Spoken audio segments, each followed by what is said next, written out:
On today's edition of Judge Junior. But it's a very respectful process. That's something It's respectful to take a dead body out of a casket, prop it up in a passenger seat so you can get somewhere quicker. That's respectful. Yes, because we made an attempt to actually get him there. And later, You did this with your dad. You're not his father. I know, I was trying to play the role model, of the By father. lying, by having guns around. Judge Junior is the people's judge. He's fair. Does that make sense to you? Yes, it does. And I apologize for the issue that happened. He's honest. He said, she said, she It said, is he a said. he said, she said situation. Let's stop right there. He's also a no-nonsense judge. I want facts. All rise. It's now time to enter the courtroom of Judge Junior, the people's judge. The plaintiff, Brianna Jenkins, is suing the defendant, Michael Feldman, in the amount of $8,725 because she claims the defendant used her deceased father's corpse to access the carpool lane. According to the defendant, he was in a hurry to get to the funeral. It's time for the hot seat. The way the defendant treated my father is not only disrespectful, it's disgusting. I'm here today to make sure that justice is served for my father. I don't know what I'm doing here today. I went above and beyond. I took extra special care of her father. I shouldn't have to pay her anything. All rise. Please remain standing and come to order. This court is now in session. With the Honorable Judge Stephen Monero Jr. presiding. Ms. Jenkins, you are suing Mr. Feldman, the defendant, for $8,725 because you say he ruined your father's funeral. Tell me how that happened. Yes, Your Honor. My father passed away in a work accident. I had made arrangements with the defendant to have a memorial service. We changed venues, and the morning of my You father's- changed venues the morning of? The night before we changed. The night before you Yes. changed Yes, Your venues. Honor. My father's corpse never arrived over to the new venue, and when the defendant did call me, he told me he was going to be about 20 minutes late because he had just been informed of the change of location. After about a few hours, I tried calling him with no return calls. At what point did you call him about the venue change? The night before the The service. night before the actual event. Yes, sir. What time did you call him? About 7:30 p.m. 7:30 p.m., the night before the event, you called him. And what did he say? I was able to leave a message. I had faith that maybe there was some kind of forwarding system that... You had faith, but he didn't return your call. No, Your Honor. So you didn't have any actual certainty this was going to happen. You just had faith alone. And why did you make this venue change in the first place the night before? My family's church ended up having an opening, so we were able to move it over to this location. And after talking to 22 members of my family, we were all able to make this change, so we decided that it was the best way to honor my father. So then what actually happened? 3 hours into what was supposed to be my father's service, I received a call from the county coroner's office telling me that Mr. Feldman had been arrested and my father's corpse was in custody since he was using it in the passenger seat to get into the carpool lane. Mr. Feldman, Yes. you used a dead body to get in the carpool lane? That's correct. We were trying to get there and accommodate her needs. Who's we? You and the dead body? That's right. You may not be aware of this, but you can't use a dead body to drive in the carpool lane. Well, I'm licensed and insured on transporting a cadaver, and under California law, I did nothing wrong. They're in coffins, sir. You don't prop them up in your passenger seat to get somewhere quicker. Well, we pride ourselves on customer service, and I wanted to make sure that her needs were met, and the only way to be able to make it all the way across town on such short notice was to employ this method. Why was that the only way? You got the call that night at 7:30. She didn't speak to anyone to confirm anything. Wouldn't you want her to talk to you directly to Well, I would confirm? want you to talk to her directly. So at what point did you talk to her directly? I reached out to her when I was on the way to the venue. On the way to the next venue, morning, what time did you get the message? Around 8 a.m. 8 a.m. the following morning. Correct. And what time did you leave this message with her? Around 9 a.m. Around 9 a.m. So you waited an hour the day of on a venue change, an hour before you're supposed to be there. Why didn't you make the call right when you got the message? Because we were preparing everything, and I wanted to make sure it was still possible. I didn't want to. Wasn't let her everything down. prepared already? It was the day of. No, there's day of preparations. Such as? Such as making sure the suit is pressed on her father, Eddie. We made sure he looked good, and when we strapped him You're in. making sure you're pressing the suit an hour before you take him somewhere? Yes, because the fabric tends to settle overnight, and just want So to you make don't sure have everything's him already ready to go the night before. You're still dressing and prepping his suit right before there's you day leave. of practices that we need to take care of. Most of the work's done leading up to it, but we have to have finishing touches. I mean, customer service and the experience for Eddie is important to us. How far away are you from the venue, the original venue? The original venue was about 10 miles away, and we were going to be fine. It was in the valley. She wanted us to come all the way to the west So side. at 8 a.m., and you're 10 miles away, which we know is not 10 miles in the morning with traffic, you still have finishing touches to do? Coming up on Judge Jr. They didn't misunderstand the carpool law, which is 2-person or 3-person. You had 1 person and 1 dead body. What if it was 3-person? Would you have dug up another corpse? And later, I'm not speaking to you. I'm speaking to the defendant. Okay, but Your you Honor, address when- the fact when- that he put a gun in my child's hand. Ma'am. closed captioning provided by This is Judge Jr. We're back with the case of Brianna Jenkins, who is suing Michael Feldman for using her dad's corpse to access the carpool lane. I don't understand actually why you made such a hasty change the day before the funeral. This was my father and my family's church, and they ended up being able to move some things around for my family, and I just thought it was the best way to honor my father was at our family church. So, at 7:30 p.m., you called the defendant, Yes, Your Honor. but he never got back to you. So as far as you knew, he wasn't going to be able to comply with your wishes. I had faith. If you had faith, why didn't you even leave a message? Why didn't you just think through faith, he'd understand and just know where you wanted to go? I did try to call the next morning, however, all my calls weren't returned.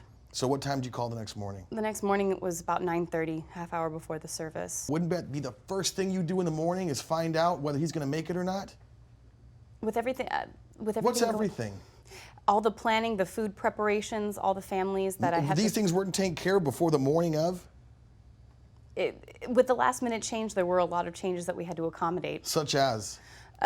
Moving all the food over to a new place. So moving the arrangements food, with- moving the people, these are more important than moving your father? I I understand this is traumatic for you. We'll leave it right there. Mr. Feldman, once again, when you have a corpse and you're going to a funeral, he belongs in a casket, isn't that correct? Well, once he arrives at the funeral, yes, but to So you're just gonna transport stop him- real quick, pick him up, put him in the casket, and then be on your way. Well, in a very professional manner. I don't carry him with my arms. I use a gurney and transport him. It's a very So involved you process. take the gurney and somehow fit it in the passenger seat? Well, it collapses down and goes next to the coffin. I take it out and You do use your arms. Well, yes, Uh-huh. but it's a very respectful process. That's something It's we. respectful to take a dead body out of a casket, prop it up in a passenger seat so you can get somewhere quicker. That's respectful. Yes, because we made an attempt to actually get him there. If we would have been any other service, we wouldn't have even attempted it. She would Mr. have had to Feldman, why didn't you reschedule. just call her and say that you could not accommodate this last minute change? Because we want to maintain our customer service rating, and we wanted to accommodate her needs. If I would have said no, that would have reflected poorly on us. You could have mentioned that you were going to be late because of the quick change and the time it took to get there. Well, I was going to be late, but like I said, CHP ended up pulling me over, and they misunderstood abuse of corpse, and I got taken into custody for that, and that was the whole misunderstanding. They didn't misunderstand the carpool law, which is 2-person or 3-person. You had 1 person and 1 dead body. What if it was 3-person? Would you have dug up another corpse? My personal belief is Eddie was still a person, and I have respect Your for him. personal belief is Yes. that Eddie is still a person. A person has a heartbeat and breathes air. Eddie, as you say, was no longer doing that. Do you understand the difference? I do understand it medically, but that's just how our personal philosophy on running the business is, and so we have the utmost respect for the family members. So a respectful way would be not calling him Eddie in front of the plaintiff. Well, that's our process, and I feel like So your process is not the most respectful. Sir, do you not understand you can't take a dead body and act as if it's a live body to get in a carpool lane to get somewhere quick without corresponding correctly to the plaintiff on the day of her funeral of her father? He did give me a call and telling me that he was going to be 20 minutes late At what point in time? at about 10:20. So 20 minutes after the service was supposed 20 to minutes begin. after the service was going to begin. This is very hard to comprehend. 20 minutes after the funeral? You hadn't called him before that? I was trying to call and nobody was in the office answering. And No one's in the office answering. upon trying his cell phone, that was when he told me that he had just heard from his assistant about the change of location, which to me, shouldn't he have known about it 8 a.m. before? And yet, with no answers at all from the night before or the morning of, you just expected the body to appear. Because you had faith. I did. Why would you not just call the plaintiff and tell her that you can only do what you can do? because I wanted to see how far we can get. And once I knew there was a chance that we were going to be able to make it, This is not the Amazing Race. What do you mean you want to see if you can do whatever you could do? That's not professional at all, sir. Listen, I'm going to make one thing very clear for you because I think you're having trouble understanding it. A dead body is not a live body. And now, I must tell you, the plaintiff, that this last-minute hasty change really causes a bind for the defendant. He should have just told you he could not make that change as quickly as you wanted to be made. But he didn't. He instead took your father's body, propped in the carpool lane, and then got arrested, because that is against the law. My judgment's for the plaintiff, and this case is closed. Judge Junior has ruled in favor of the plaintiff. The defendant is ordered to pay $8,725. I was nothing but respectful to Eddie. I played his favorite music. I made sure he looked amazing. This judgment is ridiculous. I am very happy that the judge ruled in my favor so that now my family can have closure and we can finally heal from this whole situation. Still to come. So why'd you tell her son not to be honest with his own mother? Your Honor, that's not what I said. Are you not honest with your mother? This is Judge Junior. The plaintiff, Kelly Bronson, is suing the defendant, Mark Cadian, in the amount of $1,500 for damaging her vehicle, refusing to pay for it, and encouraging her son to lie to his mother. The defendant claims he was a role model while watching after the plaintiff's son, and the vehicle was already on its last legs. It's time for the hot seat. I thought I could trust my neighbor, but instead he decided to play dad for a week and breaks my car in the process, and I would like to be reimbursed. I was just trying to be a good guy, and this is the thanks I get. I was trying to be a fill-in dad for 1 week, and this is what happens. Ms. Bronson, you are suing Mr. Cadian for $1,500. Tell me why that is. I had to leave town for 7 days on a business trip, and I trusted my neighbor to take care of my son for that time, and I came back to find that the transmission was broken and left me in a bind, and then I had to spend the $1,500 to get it fixed. How do you know the defendant? He's your neighbor? Yes, we've lived in the same neighborhood for over 20 years. His mother, I've known her for over 20 years as well. Are you a professional babysitter, sir? No, Your Honor, I'm not. I'm a handyman. Well, maybe that has something to do with it. I think the difference is finding someone that you trust to take care of your child while you're gone. So did you trust the defendant? Yes, at the time. Now I do not. Mr. Cadian, why didn't you inform her when the transmission went out? Well, Your Honor, I thought I could fix it myself. I didn't think it was anything really serious. Are you not a repairman? No, he is not a mechanic. No, Your I'll Honor. ask the questions, please. No, Your Honor. I took the kid to school, the car worked, and then after I dropped them off, it wouldn't start anymore. It just died.